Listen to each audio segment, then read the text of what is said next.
mga hindi mo pinag-uusapan, pero malay nyo, baka, baka gulatin tayo. Ang nakikita ko dito, bawa si Congressman Marcoleta. Okay. Interesting. Oo, interesting. Kasi, I think in the past few surveys na nakikita ko yung kanyang pangalan. And sabi ko, bakit kaya? So sabi ko, probably because he has the support of the Iglesia ni Cristo and also the support of the Duterte followers. So, kaya hindi siya nalalayo sa Magic Cloud. So, yun ang una ko naiisip eh.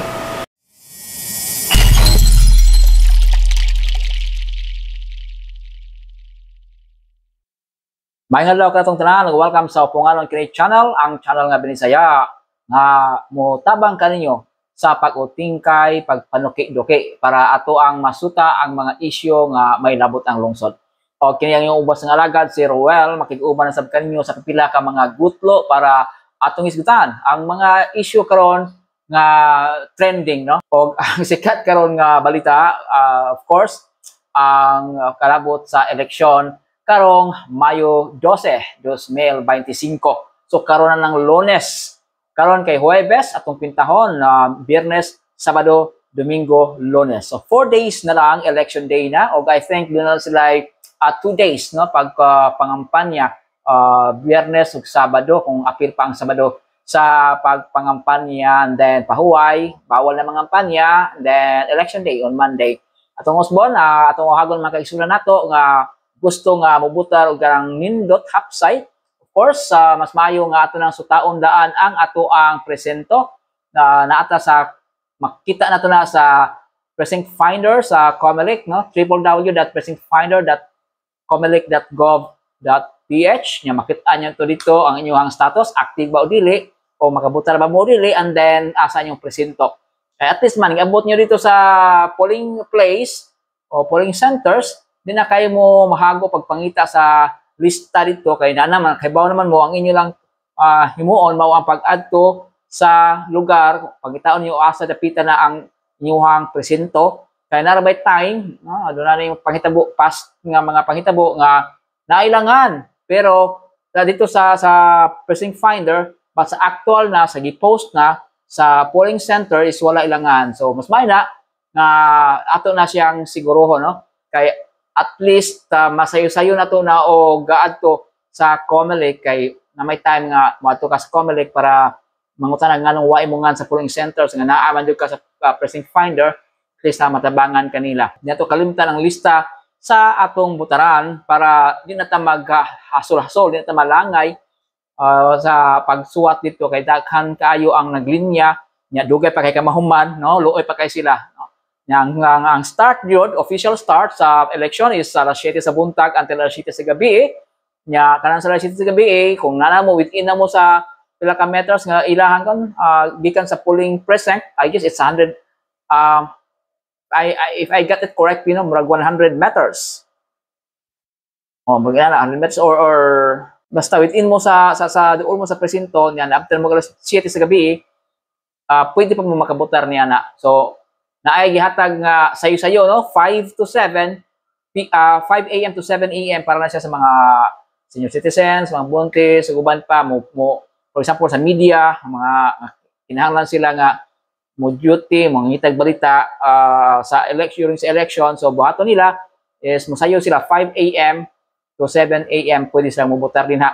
The good thing is gibihimo gideklarar ni Presidente Bongbong Marcos nga special non-working holiday ang Lunes, kana aron kuan ang tanan ba, makahigayon sa pagbutar ang tanan, og sa mga mo duty sa manako mo duty man ko na adto na tay plus 30% sa ato ang sa atong rate, no, ang adlaw. Okay, so nindot kayo. So ang ato ibalita mga kahigalaan nga medyo happy kay ta was ang gihimo kagahapon sa Philippine Arena nga meeting di avance ni Kongresista Rodante Marcoleta. Imagine makahigiraan, makaigsuunan sa kadaghang tao nga nitambong dito na napuno jud ang Philippine Arena, which has a capacity of 55,000 persons, plus napay mga tao sa gawas, no? Napay mga tao dito sa Philippine Sports Stadium. And that was indeed a success para sa meeting di avance ni Kongresista Rodante Marcoleta. At sa puntong ito, babalikan po natin ang kaganapan sa Philippine Arena dahil organisado at masaya ang ginagawa pong campaign rally dyan ng Team Marcoleta. Kunin natin ang live report. Sino ba nandun? Si Eden Santos. Eden, kumusta? Yes, Alex. Good evening sa inyo dyan sa studio. Naku, ibang level ng campaign rally ang ipinakita ng Team Dante Marcoleta ngayong gabi. Libo-libong mga kababayan natin ang dumagsa dito sa Philippine Arena pero nananatiling maayos, organisado at disiplinado. Itong isinasagawang meeting de avance ng Team Dante Marcoleta at ang Philippine Arena pinaingay ng kanyang mga taga-suporta. Dumagundong ang ingay sa init ng suporta ng mga Pilipino kay senatorial candidate Dante Marcoleta sa campaign rally na isinagawa sa Philippine Arena sa Ciudad de Victoria sa Bocaue, Bulacan. Nagmula pa sa iba't ibang lugar sa Metro Manila at ilang karatig na probinsya ang mga Pilipinong pumuno sa pinakamalaking indoor arena sa buong mundo. Nais ng mga ito na ipadama ang kanilang tiwala sa magagawa ni Marcoleta para sa kapakanan ng mga Pilipino. Naniniwala ang mga ito na kay Marcoleta may pag-asa. Subukan natin si Marcoleta. Nasuporta po kami dahil po sa tapang at alam po ni Senator Marcoleta kung ano ang kanyang pinaglalaban at sinasabi. Napuno rin ang Philippine Arena ng iba't ibang kulay. May puti, verde, asul, pula, kahel at iba pa. Patunay na nagmula sa iba't ibang partido politikal ang mga sumusuporta kay Marcoleta.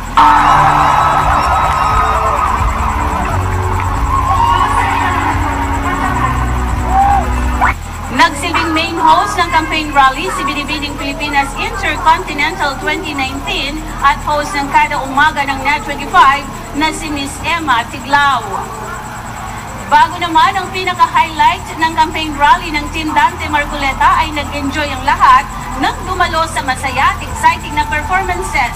Kabilang sa mga nag-perform ang sikat na rapper-songwriter na si Aiki, actor at host na si John Lucas,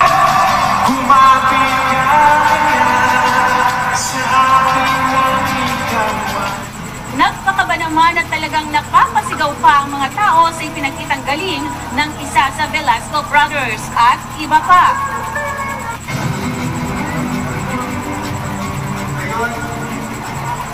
Alex, sa ginagawang meeting de avance ngayon pa lamang ay kita na umano ang pulso ng masa ayon kay Sagip Party List President Paulo Marcoleta, anak ni Senatorial Dante Marcoleta. Sinabi dito na gumaganda na yung ranking ni Kong Dante Marcoleta sa mga survey. Pasok na ito sa tinatawag na safe zone o yung safe ranking.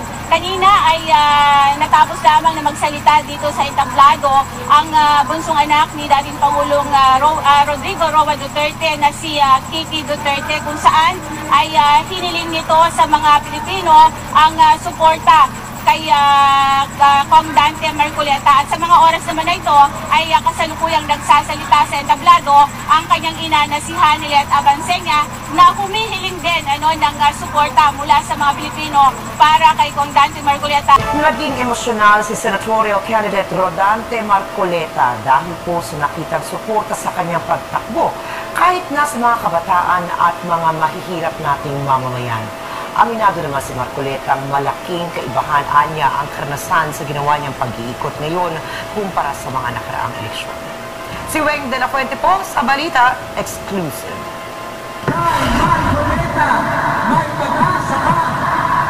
Humbling experience para kay senatorial candidate Rodante Marcoleta ang matatapos na kampanya para sa May 12 national at local elections. Sarap ito ng bumubuhos na suporta sa kanyang kandidatura mula sa iba't ibang sektor, maging na mga dating galit sa kanya. Si Dante Marcoleta hindi naman politiko eh. Si Dante Marcoleta ay isang public servant na nakita nila.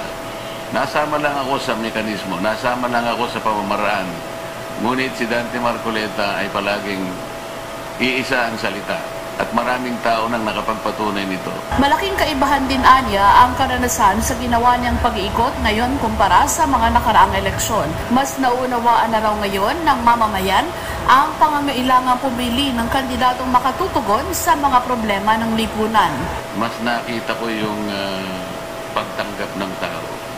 Unti-unti parang nabubuksan ang isip ng mga tao na kailangan na nila talagang pumili. Na hindi pala biro-biro lang o basta-basta lang may maisip ka lang na iboto, nakasalig pala dyan. May kaugnayan pala dyan kung magbabago ang patakaran at pamamahala sa isang bansa. Emosyonal din si Marcoleta dahil sa nakitang suporta kahit nasa mga kabataan at mga mahihirap na mamamayan. Nakakita ako ng mga pamamaraang hindi ko pa nakita sa buong buhay ko. Meron akong isang nakitang batang high school. Meron siyang backpack. Pero nakadikit sa kanyang backpack ay isang YouTube na piniplay yung Hey Marcoleta. Dumadaan siya sa mga lagusan, mga eskinita at mga palengke at tuloy-tuloy niyang pinaririnig yung jingle na Hey Marcoleta. Isang bagay na at pagkatapos ay sinagot yun ng napakarami. Nagpakita kahit ng mga tricycle, mga iba't ibang paraan. Nakita ko pa yung nagtitinda ng sorbetes.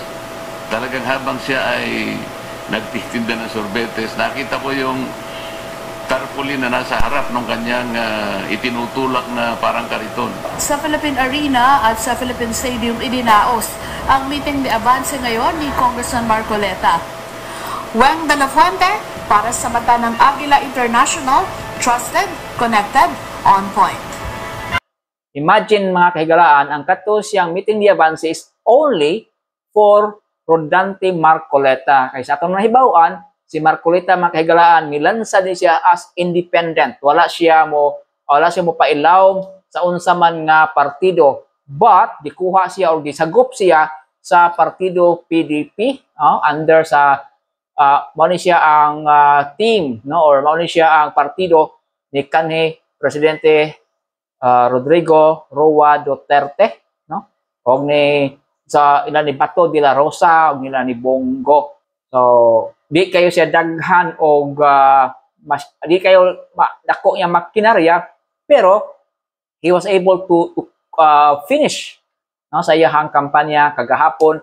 Philippine Arena lang naman, no? Imagine usa ka tawo lang na ha, but he was able to gather all those people sa usa ka lugar sa Philippine Arena nya. So far, wag ako kakita og kaya ako may edad naman ko, pila naman ta katuig ligipod sa sige og observe sa election. So wag ako kita og sama ni adto kadaghang tawo sa usa lamang ka kandidato. Usa lang siya, Rodante Marcoleta lang to. It's a Marcoleta team. Wala siya support from any political party. And it was a success. Makita nimong grabe kadaghang tao from different sectors, different walks of life. Naay mga batanon, mga senior citizen, mga tiguang, naay mga Muslims. Basta daghan kay siya nga ni-gather dito. Lain-lain ang kolor sa ilang gipang sulob. Doon ay nagsulog pula, doon ay green, doon ay pink, no? Basta kay nindot kay tan-awon nga sa usa lang ka tawo, nakita nimo grabe ang suporta sa mga katawhan. No, it was indeed a success. Sa atong nahibaw-an, si Marcoleta Manggol has been endorsed by a lot of people or a lot of leaders. Sa atong nahibaw-an sad si Marcoleta is gi-endorse ni siya sa usa ka political party, ang PRP. Mao ni siya ang political party ni kanhi Senadora Miriam Defensor Santiago for support ang mga sakop sa PRP sa iyaha. Then doon na pa joy ni support kaniya nga mga karong bag-o lang ang Muslims dito sa Mindanao, like group dito, Bangsamoro, no? Number 1 Bangsamoro sa Raginana, ni suporta sa iyaha. Then gi-endorse po siya ni endorse niya si former Senate President Juan Ponce Enrile, si VP, former Vice President Leni Robredo, as in daghan kaayo ang endorse sa iyaha. O bisan tuod og kung imong tanang surveys wa siya masud jud sa kanang top 12 ba or na siya sa duol kay siya sa top 12, duol lang siya sa top 12. So daghan kay siya og endorsers. Kung endorsers nag-endorse siya para sa Senado. So tungod ani usa sa mga political analyst nagtuo nga si Marcoleta bisan sa tanang mga survey wa jud siya pareha na ni Bongo o ni Bato de la Rosa nga makit-an mo ba nga nasud jud siya sa top 12 nga wa siya ay tie, no? Kay si Marcoleta nasud siya sa top 12 pero na siya makatay sila si Bam Aquino uban pa. Pero nagtuo ang usa ka political analyst nga si Coronacion nga si Marcoleta posible nga mahimong dark horse. Buti pasabot, wa man siya makita ninyo sa mga surveys kay of course ang survey man goal is limited. Depende rin na siya sa lugar nga gi-survey. What if gi-survey na sa itong lugar nga dili siya kusog? Natural, hindi mo makitaan siya. But sa ground, kung makitaan mo sa mga gihimo niya, mga campaign sorties, sa mga kampanya, campaign rallies, makitaan mo, daghan king tao. Pag abot niya sa gawas sa nasod, mga OFW, welcome kayo siya. Grabe siya ka-welcome. Grabe kayo ang pagsagop sa iya ha. So, mao nang makaingon ta nga lahi nining survey. Ang survey is limited, very limited. Sa katulad yung ilang gi-survey nga, for example, sa mga 1,500, 2,400 ka respondents, pila naman na siya. Pero on the ground, makita nimo libo-libo ka mga tao ang suporta ni kongresista o senatorial aspirant number 38 sa balota, number 1 sa resulta, Rodante Marcoleta. So, ang usa sa mga political analysts nagtuo nga Rodante Marcoleta will surprise us on election day. We are joined by Professor Dennis Coronacion, Chairman of the UST Department of Political Science. Hi, Prof. Good morning, and thanks for joining us again. Well, good morning, Ma'am Angela and Sir Angelo. Thanks for having me here again. Finally, Prof, I'd like to ask you now, every election there is always a dark horse or a big surprise na nangyayari. Well, if I were to ask you, what do you think will be the big surprise this election, or sino ang dark horse? Well, anyone outside the Magic 12 can be a dark horse po, no? Pero mas malaki yung potential na manalo yung mga malapit lang sa Magic 12. Mga hindi mo pinag-uusapan, pero malay nyo, baka gulatin tayo. Nakikita ko dito, bawa si Congressman Marcoleta. Okay. Interesting. Oo, interesting. Kasi, I think in the past few surveys na nakikita ko yung kanyang pangalan. And sabi ko, bakit kaya? So sabi ko, probably because he has the support of the Iglesia ni Cristo and also the support of the Duterte followers. So, hindi siya nalalayo sa Magic 12. So, yun ang una ko naiisip Unsa ba ang qualifications nganong angayan kaayo ibutang si Rodante Marcoleta? Unsa man ni siya? Wa ni siya hisguti, wala kay ni hibaw ang qualifications, pero sultian ta mo grabe qualification ni si Rodante Marcoleta. Sa educational background, si Marcoleta is doctorate in public administration sa University of the Philippines, Diliman. Yan ang nakompleto nitong 2020.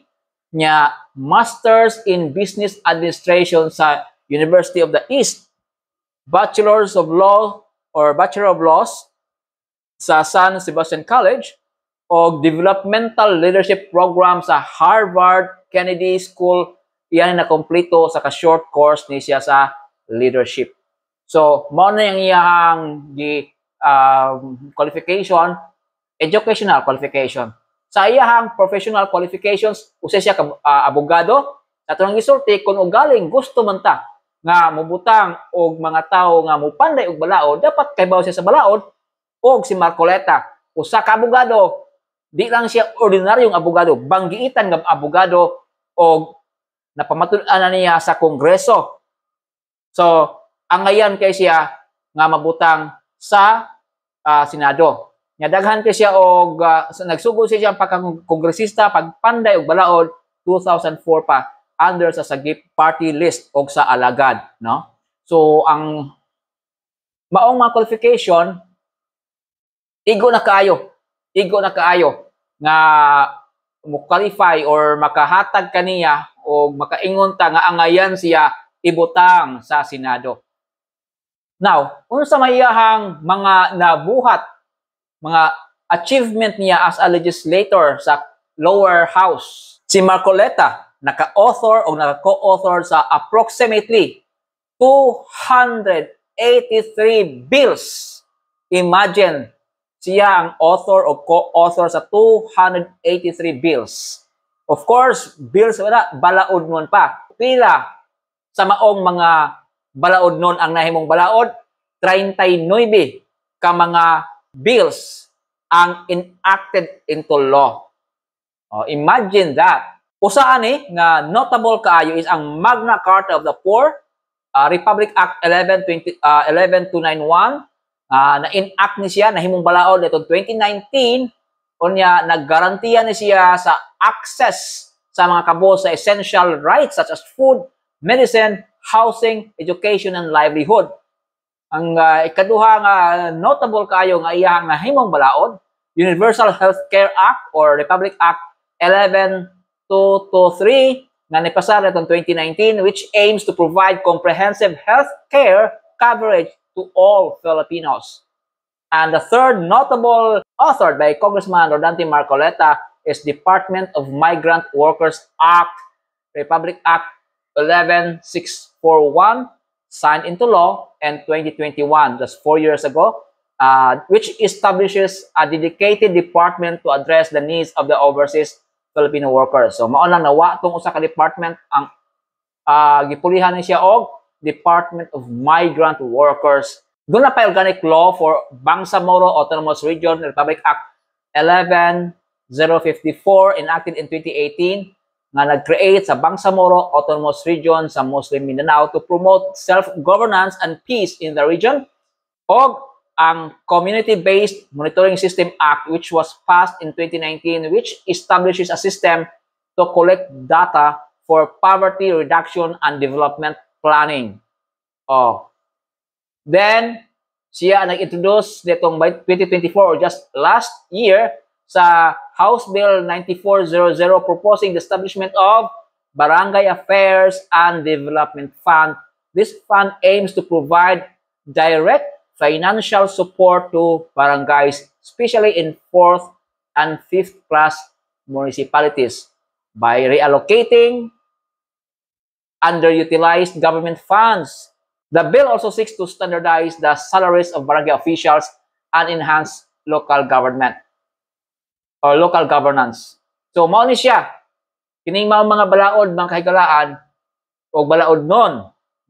Mao ni ang gihimo ni Rodante Marcoleta sa Ubos Bay Balaroran. Unfortunately, last year, wala ka siya kalihok, kay kitangtangan siya sa daghan kaayo ng mga komitiba just because kay against siya sa pag-audit lang, no? Pag-audit lang sa confidential fund sa Office of the Vice President. Apilon, gusto niya apilon ang Office of the President. Kung ugaling maunay gusto ninyo nga matupan niya, kung gusto mo nga mahusay yun tanan, di man lang good kay ang Office of the Vice President ang dunay confidential fund or what we call intelligence fund, pwede nga tanan na lang, no? There are more than 400 offices nga dunay allocation for confidential fund. So nga naman nga i-single out naman ang kini siya Office of the Vice President, which shows nga pamulitika lang yun siya. He believed that it's time for him to go to the Senate instead of the lower house. So para dagko siya mahimo, kay sa lower house, daghan kay kapuok, no? 400 kapin ka kongresista dito, lawgaw kayo, samo kayo, nagkasagol-sagol na dihang leftist o rightist o mga buaya o mga alligators din ha. So, mo to, gusto siya sa Senado kay 24 na kabuok, dali na niya maistoryahan, di kayo hassle, di kayo samok, o nagtuo siya nga paminahon siya sa iyahang mga buot nga ipalusot nga mga balaodnon. So, kita, knowing the qualification, knowing the heart of Marcoleta, kay bawat unsa siya, seryoso siya, pambansang simangot, kay di na siya hilig og kanang mga daghang istorya nga mura ba og kanang flowery words o kaayo nga pasalig, di siya ganahan na si panghatag og mga ayuda, kay iya nakit-an og mismo ato nakit-an nga sa kadaghang ayuda ang gipanghatag, sa kadaghang nga sa ayuda ang gihimo para kunuhay sa katawhan, ako mga silingan mo dire, pero tindaghana wa jud makadawat, kinsa ray makadawat ang katulang gilista sa ilaha pod nga kagrupo. Meaning to say, ang kwarta na ilahang gigahin kunuhas as ayuda is not really meant to be distributed to everyone or for those qualified citizens of the Philippines, but for their allies. So matod pa ni Marcoleta, sa 5 ka ginganlan nila, gihimo-himo nila nga mga ayuda dinha, which kung imong kompyuton moabot siya og more than 200 billion pesos. Ang angay buhaton distribute na siya equally, pinaagi sa pagpaubos or pinaagi sa paggamit ini pag-subsidize sa kuryente. Ang nagtuo ko nga ang prediction nga si Marcoleta will be the dark horse this coming election, mao bay makapasurpresa nato nga wa siya masud sa pinakaduol sa Magic 12 jud, na access duol-duol ra, pero wa ta kahibaw nga siya may mahimong number 1 sa election as for senators, no? Sama sa niaging election nga ang perming nag-una sa gihimo nilang survey is si Tolfo, pero gisurprise ta kay it was Robin Padilla who was the number 1 senators voted in 2022 election. And I truly believe na nakit-an ako sa tanang kampanya, sa tanang mga campaign sorties, rallies, mga motorcade, o especially na sa gihimo nga meeting di avance yesterday, there is indeed a possibility that he will become the number 1 senator. Og daghan ang malipay ana, kay si Marcoleta ligdong, si Marcoleta may vision, og siya tao nga dunay baruganan. Iyang isulti, iyang buhaton. Okay, so kami mga upunganon, mga tao dito sa Pulapu City, o even the province of Cebu, nagtuo nga kung si Marcoleta atong mabutang sa Senado, pinaagi sa pagbutar kaniya karong Lunes, na atay paabot nga mga maayong butang, maayong mga laws, o siya ang magtabang ka nato para magaan-gaan ang atong problema, labi na sa kuryente. Salamat mga upunganon, mga kaigalaan nga Sugbuanon o mga Bisayang dagko sa tibuok kalibutan, maayong adlaw ka natong tanan.